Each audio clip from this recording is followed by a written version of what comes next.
সত্যর মুখোমুখি কাদের চাচার কথায় সবাই মনে থমকে গেল। হেডমাস্টার সাহেব চেহারা থেকে উঠে দাঁড়ালো, বললেন, কাদের পরিষ্কার করে বলো, তুমি কাকে দেখেছো? কাদের চাচা এক মুহূর্তে দেরি করে বললেন, স্যার, টিফিনের সময় আমি স্টাফ রুমের সামনে ঝাড়ু দিচ্ছিলাম, তখনই দেখলাম রাশেদ টাকা বক্স খুলে ভেতরের থেকে টাকা নিচ্ছে। ঘরে চাপা বিশ্রাম শব্দ উঠল। রাশেদ ছিল স্কুলের এক সিনিয়র ছাত্র, সবার কাছে ভদ্র আর দায়িত্ববান বলে পরিচিত। রাশেদের মুখে শুকিয়ে গেল। সে বলল, আমি শুধু ধার নিতে চেয়েছিলাম। হেডমাস্টার সাহেব কঠোর গলায় উত্তর দিলেন, ধার নিলে অনুমতি নিতে হয়, চুপি চুপি নেয়াকে চুরি বলে। রাফি তখন ধীরে ধীরে বলল, স্যার, আমার নামটা কেন এলো? রাশিদ মাথা নিচু করে স্বীকার করলো, আমি শুনেছিলাম রাফির বিরুদ্ধে আগে একবার সন্দেহ হয়েছিল, তাই সবাই সহজে বিশ্বাস করে ভেবেছিলাম। এই কথায় রাফির চোখে ভিজে উঠল একটা পুরনো ভুলের গজব। কিভাবে নতুন মিথ্যা অপরাধকে শুরু করে তা আজ পরিষ্কার। হেডমাস্টারের সাহেব সিদ্ধান্ত নিলেন, রাফি নির্দেশ তার নামে যে অপবাদ হয়েছে তার জন্যই আমরা সবাই দুঃখিত। সজীব সামনে এসে বলল, রাফি, আমাকে ক্ষমা করে দাও, আমি সত্যি জানতাম না, কিছু বলিনি। রাফি একটু থেমে বলল, ভুল স্বীকার করায় সাহস, তবে মনে রেখো, নীরবতা কখনো কখনো অন্যায়। স্কুলের প্রসঙ্গে আবার আলো ফিরল। আজ সবাই একটা কথা নতুন করে শিখল, মিথ্যা অপবাদ শুধু একজনকে নয়, পুরো সমাজকেই আহত করে।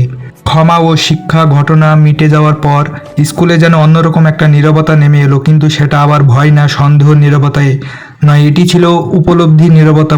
পরের দিন সকালে সমাবেশ। হেডমাস্টার সাহেব সবাইকে উদ্দেশ্য করে বললেন, গতকাল ঘটনার আমাদের একটি বড় শিক্ষা দিয়েছে, যতই না করে কাউকে দোষ দাও সবচেয়ে বড় অন্যায়।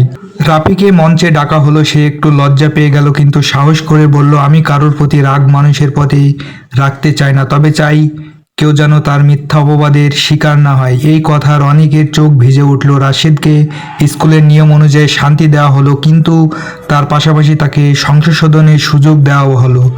সে সবার সামনে ক্ষমা চাইল। সজীব রাফির পাশে এসে দাঁড়ালো, বলল যে, আজ থেকে আমি আর কখনো সত্য লুকাবো না। রাফি হালকা হাসলো। বন্ধুত্ব আবার ধীরে ধীরে ফিরে এলো। স্কুলের দেয়ালে সেদিন একটি নতুন বাক্য লিখে দেওয়া হলো, মিথ্যা অপবাদ দিও না, সত্য বলার সাহস রাখো। এই গল্পের শেষ এখানেই, কিন্তু এর শিক্ষা আমাদের সবার জীবনের জন্য।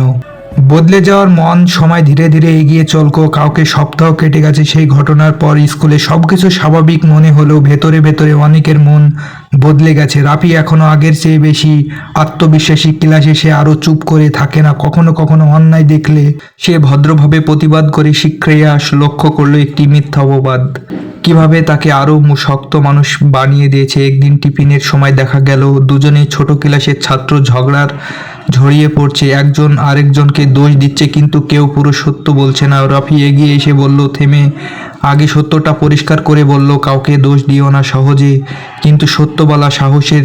ছেলেগুলো লজ্জা পেয়ে সত্য স্বীকার করলো। ঝগড়া মিটে গেল। দূরে দাঁড়িয়েই শিরিন ম্যাডাম বলল, দেখেছিলেন? তিনি মনে মনে ভাবলেন, একদিন সে ছেলেটা মিথ্যা অপবাদের শিকার হয়েছিল, আজ সেই অন্যদের সত্যর পথে আনছে। সজীব বদলে গেছে। সে এখনো কোনো কথা শুনলেই চাইছে করে গজব ছড়ানো থেকে নিজেকে দূরে রাখে। স্কুলে যেন ধীরে ধীরে এক নতুন শিক্ষা পেল, ভয় না, নীরবতা নয়, সত্যি সবচেয়ে বড় শক্তি। রাফি আকাশের দিকে তাকিয়ে মনে মনে বলল, অপবাদ আমাকে ভাঙতে পারেনি, বরং আমাকে মানুষ হতে শিখিয়েছে। গল্প এখানে শেষের পথে, কিন্তু এই শিক্ষার যাত্রা চলতেই থাকবে।